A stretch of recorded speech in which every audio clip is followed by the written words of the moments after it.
Kan oleh Santo Paulus dalam bacaan pertama. Yesus itu sebagai yang sulung dari Allah dan dia mati untuk menguburkan semua kematian kita supaya kebangkitannya membangkitkan kita untuk beroleh hidup bersama Bapa. Dan kita semua adalah anak-anak Allah karena Yesus. Dan dalam Injil, Yesus sendiri berbicara tentang bagaimana posisi dia di dunia dan di akhirat. Dia bilang apa? Aku itu datang dari Bapa, aku datang ke dunia supaya setiap orang yang percayaku tidak ada yang hilang, tapi ku kembalikan ke pangkuan Bapa. Saya selalu bilang begini kepada orang-orang di entah Mataram atau di Bali atau di mana saja saya berkhotbah tentang orang mati.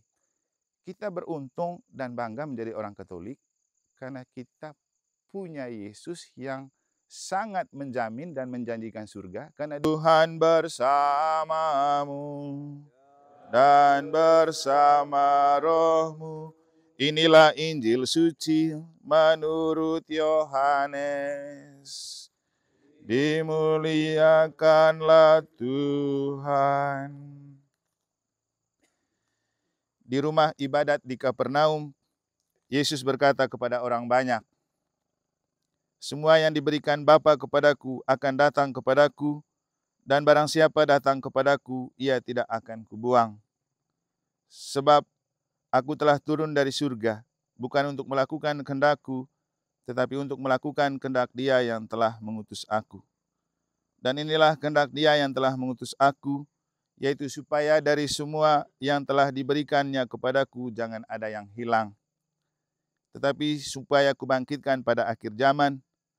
Sebab inilah kehendak Bapakku, yaitu supaya setiap orang yang melihat Anak dan yang percaya kepadanya beroleh hidup yang kekal, dan supaya aku membangkitkannya pada akhir zaman. Demikianlah sabda Tuhan. Terpujilah Kristus. Bapak, Ibu, Saudara-saudari, umat beriman sekalian yang saya kasih dalam Tuhan, kenapa Gereja Katolik selalu menyiapkan waktu khusus secara liturgi di seluruh dunia untuk mengenang semua arwah orang beriman? Jawabannya, karena gereja itu sebuah keluarga. Keluarga yang mempersatukan semua orang yang percaya kepada Tuhan melalui Kristus dalam Roh Kudus. Dan dalam bacaan kedua kita menemukan bagaimana Santo Paulus menempatkan Yesus sebagai yang sulung. Maka kalau kita bicara anak sulung, berarti itu keluarga. Dan dalam gereja itu keluarga di dunia dan keluarga di akhirat. Nah, kalau kita bicara tentang keluarga di dunia, maka pasti kita berpikir tentang hubungan darah. Hanya orang yang punya hubungan darah disebut keluarga, lalu disebut saudara. Nah, dalam hidup menggereja, kita punya keluarga abadi. Dan yang menghubungkan kita bukanlah darah dari saudara, tapi darah Yesus sebagai saudara abadi, saudara yang sulung. Jadi Yesus itu sebagai anak sulung dari Bapa, juga mengangkat kita semua sebagai anak-anaknya, supaya kalau kita percaya kepada Yesus, Yesus itu yang akan membawa kita sebagai yang sulung untuk bangkit ke surga. Dan inilah yang dikatakan oleh Santo Paulus dalam bacaan pertama. Yesus itu sebagai yang sulung dari Allah dan dia mati untuk menguburkan semua kematian kita supaya kebangkitannya membangkitkan kita untuk beroleh hidup bersama Bapa. Dan kita semua adalah anak-anak Allah karena Yesus. Dan dalam Injil, Yesus sendiri berbicara tentang bagaimana posisi dia di dunia dan di akhirat. Dia bilang apa? Aku itu datang dari Bapa, aku datang ke dunia supaya setiap orang yang percayaku tidak ada yang hilang, tapi ku kembalikan ke pangkuan Bapa. Saya selalu bilang begini kepada orang-orang di entah Mataram atau di Bali atau di mana saja saya berkhotbah tentang orang mati. Kita beruntung dan bangga menjadi orang Katolik karena kita punya Yesus yang sangat menjamin dan menjanjikan surga, karena di antara semua nabi yang pernah ada di dunia ini, hanya Yesus yang berani mengaku, aku bukan dari dunia. Aku datang dari Bapa di surga. Aku datang ke dunia supaya siapapun yang percaya kepada Bapa melalui aku, ia akan ku kembalikan kepada Bapa. Karena aku datang dari dunia untuk mempersiapkan kamu di dunia ini, supaya ketika siarahmu di dunia ini berakhir, kamu kembalikan ke surga. Karena aku adalah jalan, kebenaran, dan hidup menuju Bapa. Dan dalam Injil hari ini, melalui penginjil Yohanes, dengan terang-terangan Yesus berbicara tentang tanggung jawabnya sebagai yang sulung untuk mengantar kita ke pangkuan Bapa. Bapak, Ibu, Saudara-saudari, siapapun hidup dari antara keluarga kita masukkan mereka ke dalam keluarga abadi. Kemarin itu tanggal 30 kami ada tabisan 2 imam baru di Nusa Dua. Menariknya, waktu sambutan dari salah satu imam baru, dia berbicara tentang mereka berdua itu ternyata anak sulung semua. Lalu dia bilang, sudah ditulis di dalam kitab suci, anak sulung harus dikuduskan bagi Allah.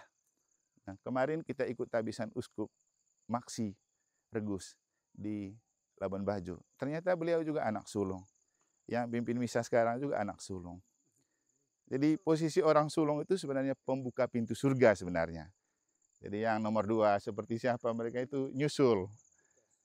Tapi yang paling penting untuk kita, di dunia kita punya istilah anak sulung. Dan biasanya anak sulung itu pembuka kehidupan. Kalau sudah yang sulung lahir, yang berikut-berikut pasti gampang kan. Dan kalau mau jujur, orang tua punya rasa cinta kepada orang sulung itu sangat besar. Tapi juga berlaku hukum yang dilakukan oleh Bapa kepada Kristus.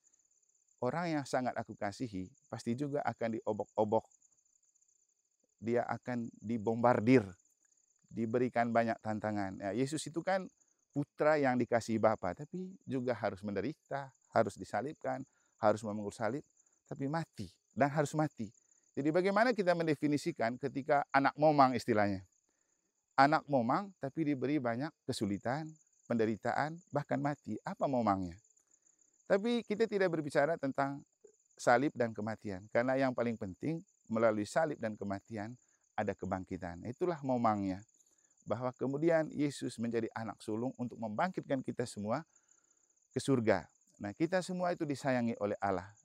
Sama seperti kita yang sulung, pasti oleh orang tua disayangi, tapi juga dibombardir, diberi banyak pekerjaan. Bayangkan bekiru aku anak sulung olo, oi, teneha iya, tuk iya, kabe haju iya, macam-macam iya.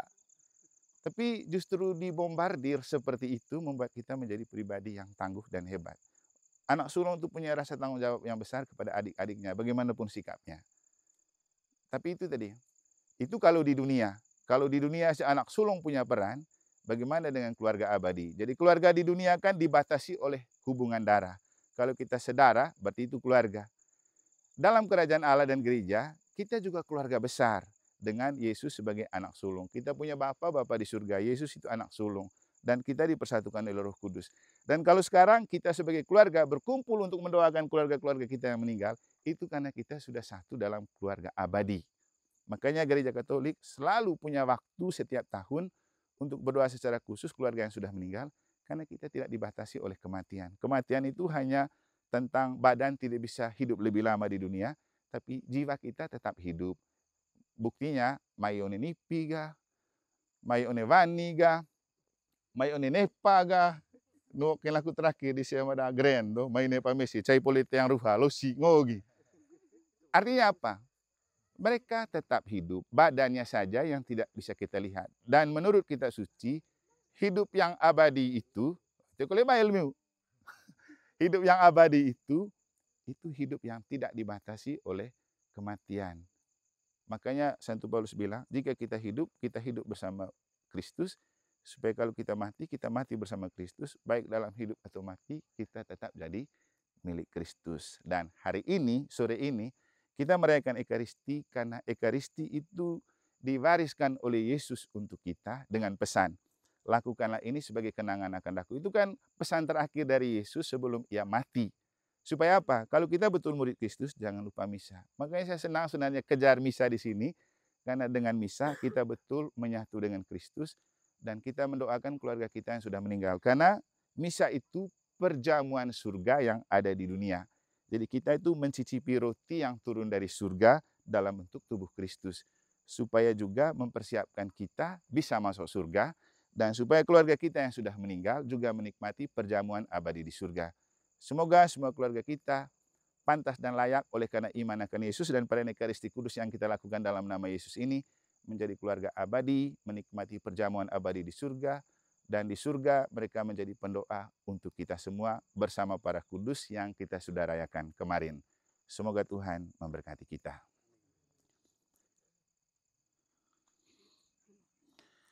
menyiapkan diri untuk mengambil bagian dalam Ekaristi sore hari ini dengan menyanyikan lagu pembuka.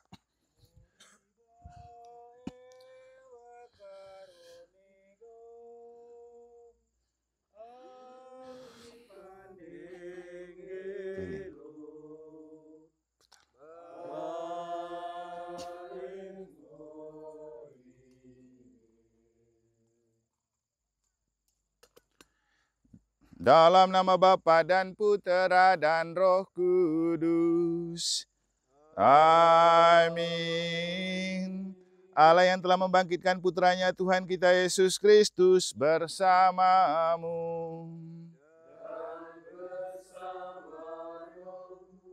Bapak, Ibu, Saudara-saudari, adik-adik dan anak-anak sekalian yang saya kasih dalam Tuhan. Hari ini gereja sedunia merayakan Hari Raya peringatan semua orang beriman yang telah meninggal. Maka pada kesempatan ini kita mengenangkan keluarga, orang-orang terdekat, sahabat kenalan, mereka semua yang telah meninggal, khususnya juga semua keluarga besar Kampung Kilit dan Genang Kilit yang kita makamkan di sini atau di mana saja yang telah dipanggil oleh Allah.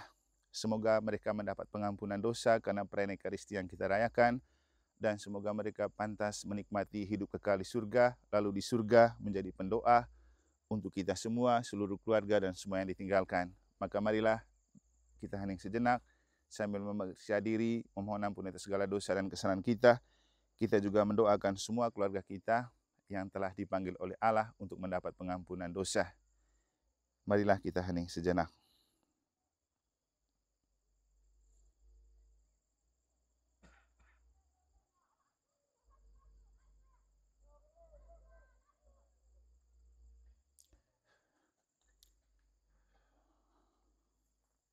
Saya mengaku kepada Allah yang Maha Kuasa dan kepada saudaraku sekalian bahwa saya telah berdosa dengan pikiran dan perkataan, dengan perbuatan dan kelalaian. Saya berdosa, saya sungguh berdosa. Oleh sebab itu saya mohon kepada Santa Perawan Maria, kepada para malaikat dan orang kudus, dan kepada saudaraku sekalian supaya mendoakan saya pada Allah Tuhan kita. Semoga Allah yang Maha Kuasa mengasihani kita, mengampuni dosa-dosa kita, dan menghantarkan kita kepada kehidupan yang kekal. Tuhan, kasihanilah kami. Kristus, kasihanilah kami. Tuhan, kasihanilah kami. Marilah kita berdoa.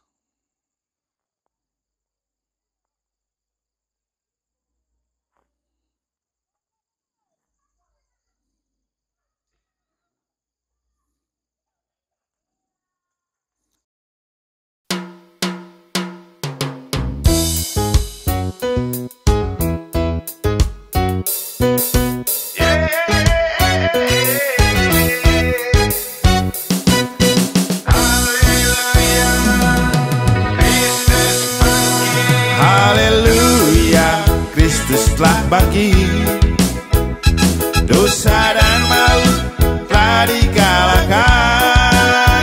Kuasa Allah, Yesuslah Putra Bapa. Mari bangkit bersama Kristus, jadi saksi bagi dunia, agar kasih Allah jadi nyata masyarakat majemuk.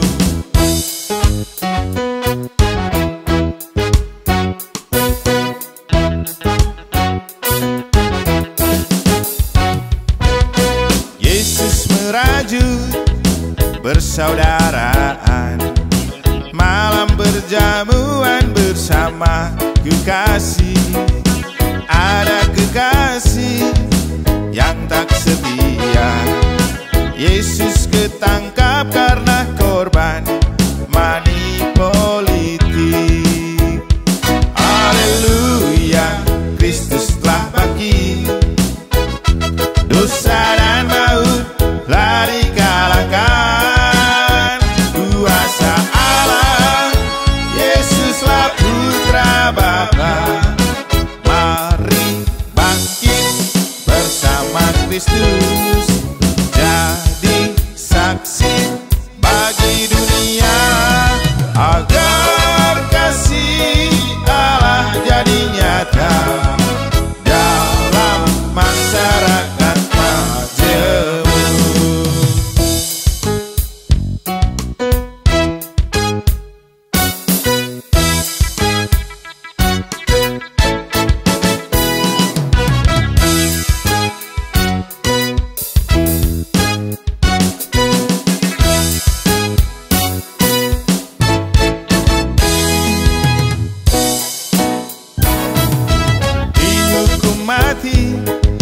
pengadilan yang tak adil, dengan tulus memanggul salib ke Kalvari, agar dunia ditebus dari dosanya.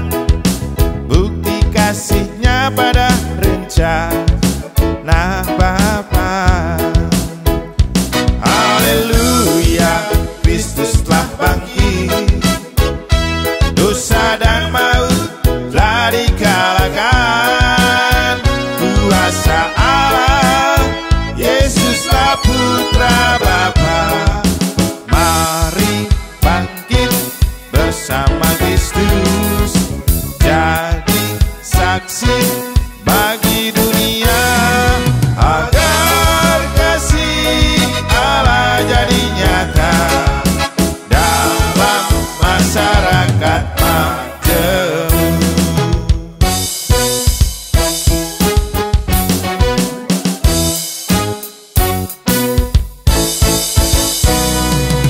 Haleluya, Kristus telah bangkit jaya.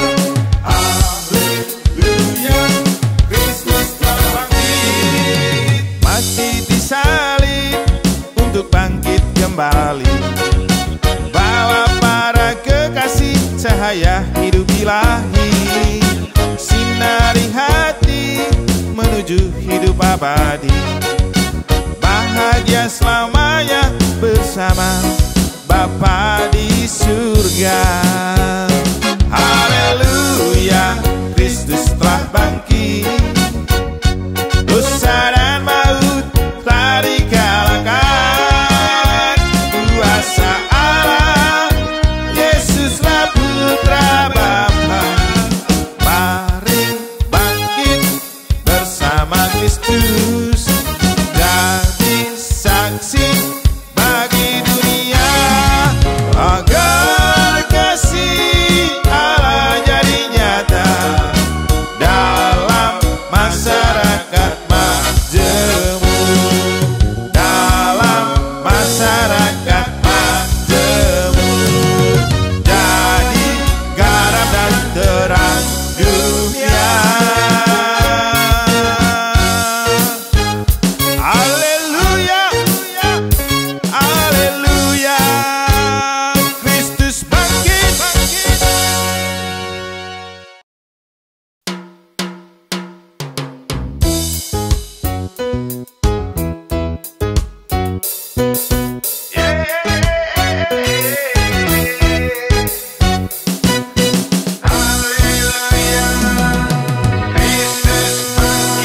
Haleluya, Kristus telah bangkit, dosa dan maut telah dikalahkan.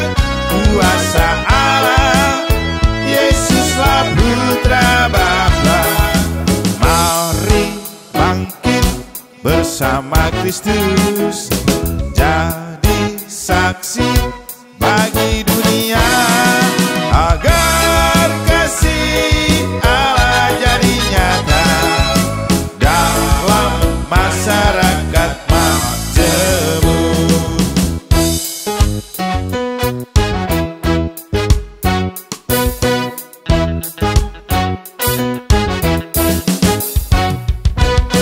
Yesus merajut persaudaraan, malam berjamuan bersama kekasih.